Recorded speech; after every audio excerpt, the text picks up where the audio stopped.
حضرت ابو سعید ابو الخیر رحمۃ اللہ علیہ کہتے ہیں میں غلام خرید کے لایا. جو غلام شرط کے ساتھ آتے تھے وہ سستے ملتے تھے، اور جن کو ہم بس خرید لاتے تھے اپنی مرضی سے وہ ذرا مہنگے ہوتے تھے. تو غلام نے کہا حضرت جی 3 شرطیں ہوں گی اگر آپ مجھے خریدیں گے. میں نے کہا بولو. کہنے لگا پہلی شرط یہ ہے کہ میں سارا وقت آپ کی بات مانوں گا، پر اذان ہوگی تو پھر میں کسی کی بھی نہیں سنوں گا، پر میں جانوں میرا رب جانے. میں نے کہا قبول ہے. کہنے لگا دوسری شرط یہ ہے کہ دن کے وقت بات مانوں گا، رات کو نہیں مانوں گا. میں نے کہا یہ آرام کرنے کا عادی ہوگا، نیند زیادہ آتی ہوگی، بعض لوگ زیادہ سوتے ہیں. میں نے کہا ٹھیک ہے. اس نے تیسری شرط یہ کہی کہ بہت سارے جگہوں پہ لوگوں کے زیادہ غلام ہوتے ہیں تو ایک کمرے میں 5-5 6-6 لوگ رہتے ہیں. میں کمرہ علیحدہ لوں گا اکیلا، ٹوٹا پھوٹا دے دیں، پرانا دے دیں، کسی حویلی کے پچھواڑے دے دیں، پر کمرہ میں الگ لوں گا.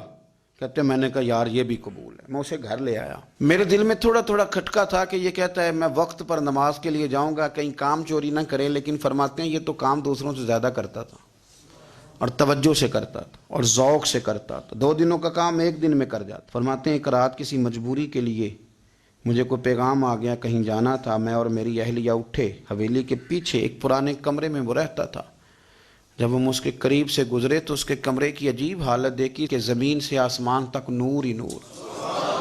ہم نے جب کان لگا کے سنا تو وہ رو رہا تھا اور کہہ رہا تھا مالک میرے ذمہ نا میرے آقا کے بھی حقوق ہیں، اس لیے میں سارا دن تیری عبادت نہیں کر سکتا، صرف رات کو کرتا ہوں.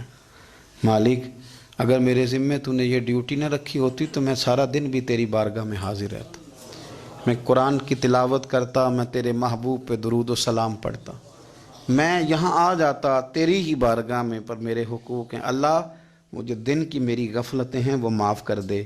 حضرت فرماتے ہیں بڑا ذوق بڑا شوق، ہم نے جہاں جانا تھا گئے نہیں، واپس آ گئے. رات ہم نے اس کو مداخلت کرنا اور تکلیف دینا مناسب نہ جانا. صبح کی نماز کے بعد میں نے طلب کیا اور میں نے اسے بلا کر کے کہا کہ میاں تو آج کے بعد آزاد ہے، ہماری کوئی ذمہ داری تیرے اوپر نہیں، تو سارا دن قرآن شریف پڑھ، درود پاک پڑھ، اپنی مرضی سے چل. کہنے لگا کیوں؟ جلال میں غصے میں بات کرنے لگا. کیا مطلب ہے آپ کا؟ میں محنت کروں گا، کام کروں گا، یہ آپ کیا کہہ رہے ہیں؟ تو فرماتے ہیں میں نے اس سے کہا کہ رات نا ہم نے تیرا منظر دیکھ لیا، تیری دعائیں تیری التجائیں، رب کے ساتھ تیرے رشتہ ہم مطلع ہو گئے. کہتے ہیں ہم نے یہ کہا تو اس نے آسمان کی طرف دیکھا، پھر نظر جھکائی، کہنے لگا مالک تو نے تو راز ہی کھول دیا. یہاں لوگوں کی جعلی کرامت مشہور ہو جائے تو وہ کمائی نہیں کرنی شروع کر دیتے، تویز دھاگے کی دکان نہیں چل جاتی. اللہ تو نے راز ہی کھول دیا. میں تو سراپا مخزن راز تھا، میں رہا تھا مدت و راز میں، یہ تو تیرا شوق کے دید کشاں کشاں مجھے کھینچ لایا مجاز میں. تو نے یہ کیا عجب کیا؟